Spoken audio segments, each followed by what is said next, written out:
हमारे देश भारत के तमिलनाडु राज्य में एक देवता अरावण की पूजा की जाती है। कई जगह इन्हें इरावन के नाम से भी जाना जाता है।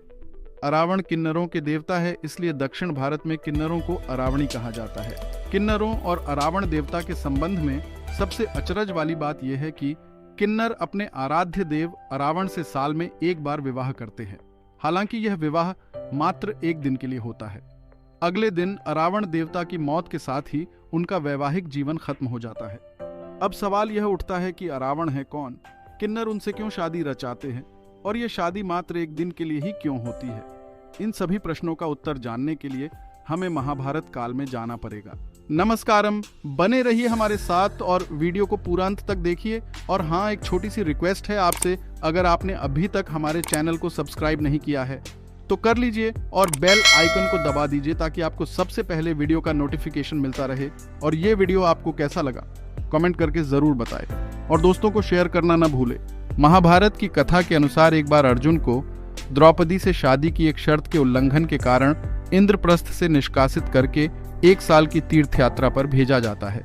वहां से निकलने के बाद अर्जुन उत्तर पूर्व भारत में जाते हैं, जहां की उनकी मुलाकात एक विधवा नाग राजकुमारी उलूपी से होती है। दोनों को एक दूसरे से प्यार हो जाता है और दोनों विवाह कर लेते हैं। विवाह के कुछ समय पश्चात उलूपी एक पुत्र को जन्म देती है, जिसका नाम अरावण रखा जाता है। पुत्र जन्म के पश्चात अर्जुन उन दोनों को वहीं छोड़कर अपनी आगे की यात्रा पर निकल जाते हैं। अरावण नागलोक में अपनी मां के साथ ही रहता है। युवा होने पर वो नागलोक छोड़कर अपने पिता के पास आता है। तब कुरुक्षेत्र में महाभारत का युद्ध चल रहा होता है, इसलिए अर्जुन उसे युद्ध करने के लिए रणभूमि में भेज देते हैं। महाभारत युद्ध में एक समय ऐसा आता है जब पांडवों को अपनी जीत के लिए मां काली के चरणों में स्वेच्छिक नर बलि हेतु एक राजकुमार की जरूरत पड़ देती है। जब कोई भी राजकुमार आगे नहीं आता है तो अरावण खुद को स्वेच्छिक नर बलि हेतु प्रस्तुत करता है, लेकिन वो शर्त रखता है कि वो अविवाहित नहीं मरेगा। इस शर्त के कारण बड़ा संकट उत्पन्न हो जाता है, क्योंकि कोई भी राजा यह जानते हुए कि अगले दिन उसकी बेटी विधवा हो जाएगी, अरावण से अपनी बेटी की शादी के लिए तैयार नहीं होता है। जब कोई रास्ता नहीं बचता है तो भगवान श्री कृष्ण स्वयं को मोहिनी रूप में बदलकर अरावण से शादी करते हैं। अगले दिन अरावण स्वयं अपने हाथों से अपना शीश मां काली के चरणों में अर्पित करता है। अरावण की मृत्यु के पश्चात श्री कृष्ण उसी मोहिनी रूप में काफी देर तक उसकी मृत्यु का विलाप भी करते हैं। अब चूंकि श्री कृष्ण पुरुष होते हुए स्त्री रूप में अरावण से शादी रचाते हैं, इसलिए किन्नर, जो कि स्त्री रूप में पुरुष माने जाते हैं, भी अरावण से एक रात की शादी रचाते हैं और उन्हें अपना आराध्य देव मानते हैं।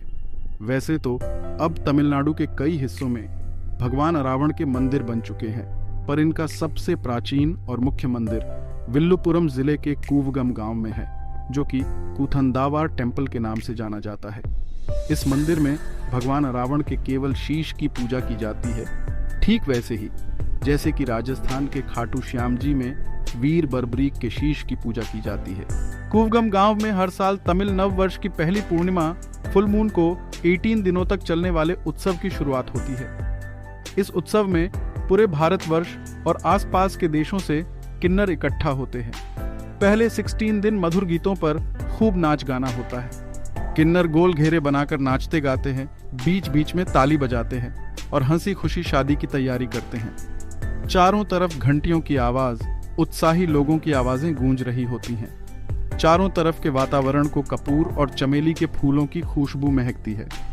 17 वे दिन पुरोहित द्वारा विशेष पूजा होती है और अरावण देवता को नारियल चढ़ाया जाता है। उसके बाद अरावण देवता के सामने मंदिर के पुरोहित के द्वारा किन्नरों के गले में मंगलसूत्र पहनाया जाता है, जिसे थाली कहा जाता है। फिर अरावण मंदिर में अरावण की मूर्ति से शादी रचाते हैं।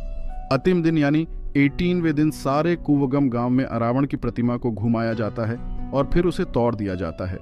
उसके बाद दुल्हन बने किन्नर अपना मंगलसूत्र तोड़ देते हैं, साथ ही चेहरे पर किए सारे श्रृंगार को भी मिटा देते हैं और सफेद कपड़े पहन लेते हैं और जोर जोर से छाती पीटते हैं और खूब रोते हैं, जिसे देखकर वहां मौजूद लोगों की आंखें भी नम हो जाती है। और उसके बाद अरावण उत्सव खत्म हो जाता है और अगले साल की पहली पूर्णिमा पर फिर से मिलने का वादा करके लोगों का अपने अपने घर को जाने कार्यक्रम शुरू हो जाता है।